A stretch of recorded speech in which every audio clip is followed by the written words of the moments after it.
कहानी की शुरुआत में यहाँ पर एक सूफी नाम की लड़की को देखते हैं जो कि अपने कमरे से अपने फ्रेंड की फोटो ले रही है और पास में उसके सिस्टर टॉमी होते हैं जो कि रोमियो नाम के एक लड़के से बात कर रही होती है। दरअसल यहाँ पर सूफी टोक्यो को बहुत पसंद करती थी। उन दोनों को बात करते हुए बहुत गुस्सा हो जाती है। उसके बाद अब उसके बहन उसके पास आते हैं और फोटो लेने के लिए बोलती है। इस वक्त पास में बिल्डिंग के ऊपर एक लोहे का क्रॉस होती है जो कि उसके बहन के ऊपर गिर जाती है और शरीर के आर पार हो जाते हैं और उसकी वहीं पर मौत हो जाती है।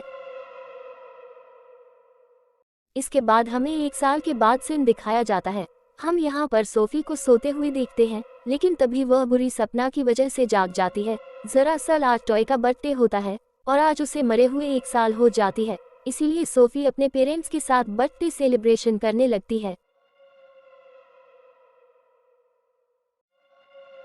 इसी वक्त उसका बेस्ट फ्रेंड का कॉल आता है और वह बात करने लगती है और उसे फोटोग्राफी क्लास ज्वाइन करने के लिए बोलता है। तभी उसका में डोर जोर जोर से कोई पीटने लगता है। जब वह गेट के पास देखने के लिए जाता है तो वहां पर उसका मरी हुई सिस्टम टॉमी का आवाज आती है।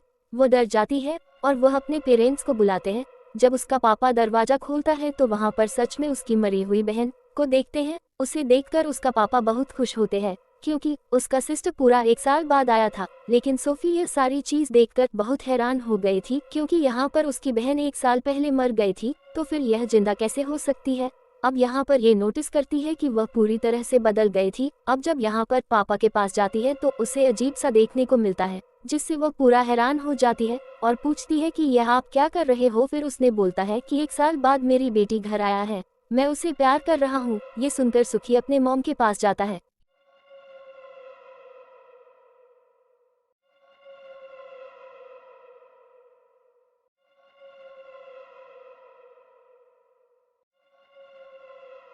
यहाँ पर देखी है कि उसकी मॉम फैमिली फोटो को जला रही है। फिर उसने पूछता है कि मॉम आप ये क्या कर रही हो, तो फिर मॉम ने बोलती है कि यह तुम्हारे सिस्टर के बताने पे कर रहा हूँ। ये देखकर सोफिया हैरान हो जाती है। उसी वक्त वहाँ पर उसकी बहन आ जाती है और उसके साथ मस्ती करने लगती है, मगर सोफी को ये सारी चीज अच्छी नहीं लगती थी, तो फिर यहाँ पर उसको मना कर देती है।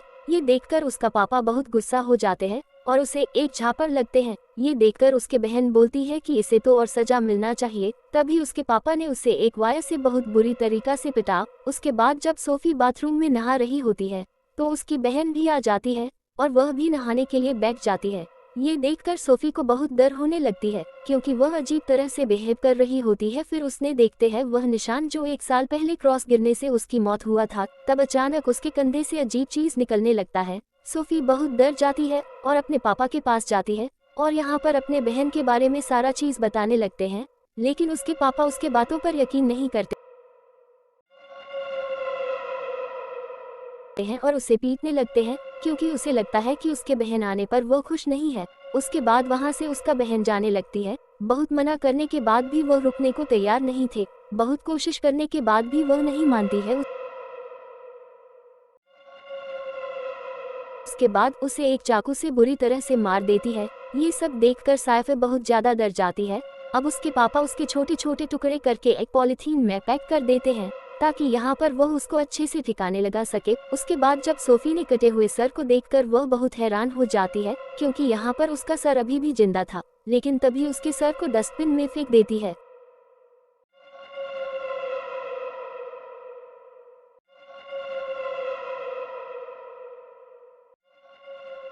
उसके बाद अगले दिन वह स्कूल जाने के लिए तैयारी होती है और उसके मॉम उसके टिफिन में उसकी बहन का मीट देती है। उसके बाद वह स्कूल चला जाता है और क्लास में उसके टीचर एक नए दोस्त से मिलते हैं, पर वो कोई और नहीं उसका मरे हुए बहन ही थे। पर वह उसकी बहन को देखकर बहुत हैरान हो जाती है क्योंकि उसका छोटे छोटे टुकड़ा करके फेंक दिया था, फिर भी वह जिंदा हो गई थी।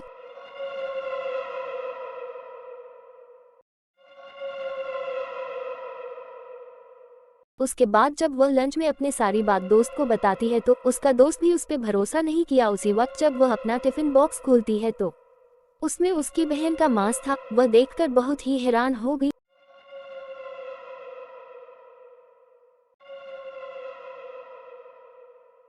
और दौड़ते हुए उस टिफिन बॉक्स को कचरे में फेंक दिया। उसके बाद सूफी का दोस्त उसे ढूंढते हुए आ रही थी, तभी उस कचरे से एक आवाज आई। उसके बाद वह कचरे में वह बॉक्स को खोलने लगा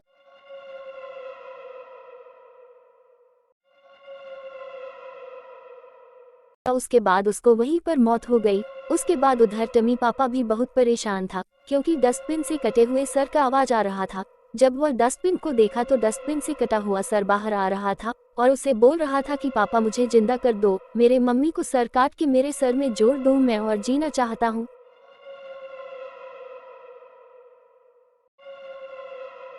सोफी और उसके दोस्त को देखते हैं कराटे सिखाते हुए तो मुझे अच्छा नहीं लगता है, मुझे भी सीखना है। जहाँ पर सोफी का बॉयफ्रेंड भी होता है उसी वक्त वहाँ पर टमी भी आ जाता है और उसको वह दोनों ने देखकर बहुत ही हैरान हो जाते हैं। टमी वहाँ पर उसको किस करके चला जाता है। उसके बाद सोफी ने उसके पीछे पीछे भागते हुए जाते हैं। वो पूछते हैं कि तुम कौन हो, आखिर मेरे सिस्टर का रूप लेकर क्यों यहाँ पर आई हो, मगर यहाँ पर वो कोई भी रिस्पांस ना देकर चला जाती है। उसके बाद सोफी अपने घर आती है, वहाँ पर वह अपनी मॉम को नहीं देखती है तो फिर वह अपने पापा से पूछता है तो पापा ने बोलता है कि तुम्हारा मम कुछ दिन के लिए बाहर गया है। उसके बाद उसका पापा अपने कमरे में चले जाते हैं और कटे हुए सर से बात करने लगते हैं। तभी वह सर बोलते हैं कि पापा मुझे मम्मी का मांस खाना है। तभी वह अपने पत्नी के पास जाते हैं जो कि उसे पहले ही मार दिए थे।